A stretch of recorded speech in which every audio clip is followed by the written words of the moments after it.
Bonjour à tous, nous sommes aujourd'hui le 14e jour du temps de l'Avent, le samedi 14 décembre. Le verbe réveiller traverse tout le temps de l'Avent comme un cri où se font entendre à la fois la voix de l'homme et la voix de Dieu. Par ces longues nuits d'hiver où nous guette un possible assoupissement du corps et de l'âme, le Seigneur, par la voix des prophètes, nous enjoint de sortir de notre torpeur. Et l'homme en retour, mêlant sa voix à celle du psalmiste, parce qu'il se sent trop souvent seul et perdu dans ce monde de ténèbres, se tourne vers le ciel et appelle, rempli d'espérance, réveille-toi, pourquoi dors-tu, Seigneur? La liturgie nous invite à entrer joyeusement dans la troisième semaine de l'Avent. Avons-nous modifié certaines habitudes? Ressassons-nous ce qui ne va pas? Quels signes d'espérance pourrions-nous souligner? Salut, vie, joie qui s'enracine dans la promesse divine? La parole de Dieu. Élie va venir, mais je vous le déclare. Élie est déjà venu. Au lieu de le connaître, ils lui ont fait tout ce qu'ils ont voulu. Le Fils de l'homme, lui aussi, va souffrir par eux.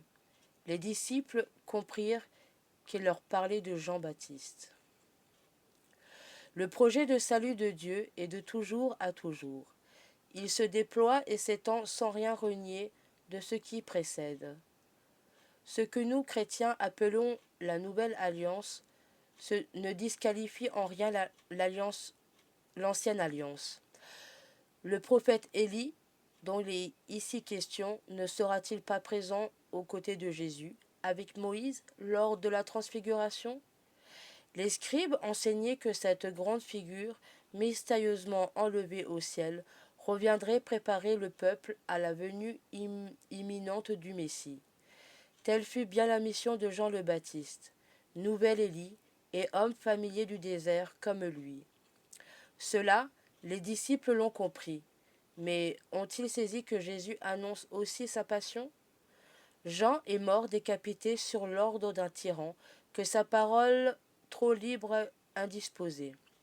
Jésus, lui aussi, se livrera aux mains des hommes et les laissera faire de lui tout ce qu'ils voudront, jusqu'à le supprimer sur le bois du supplice.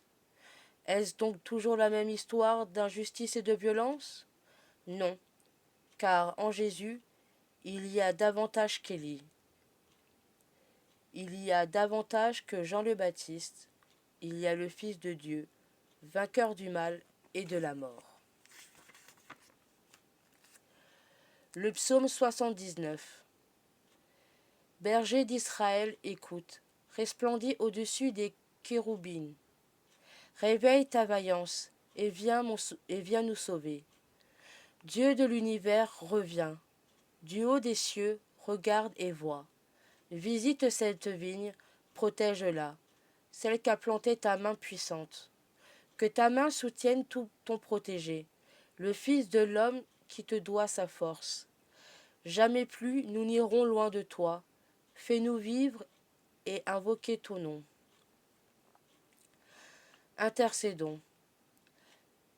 Père de miséricorde, viens à nouveau visiter ton peuple, rassemble ton Église dans le désir de ta gloire. Viens, Seigneur Jésus.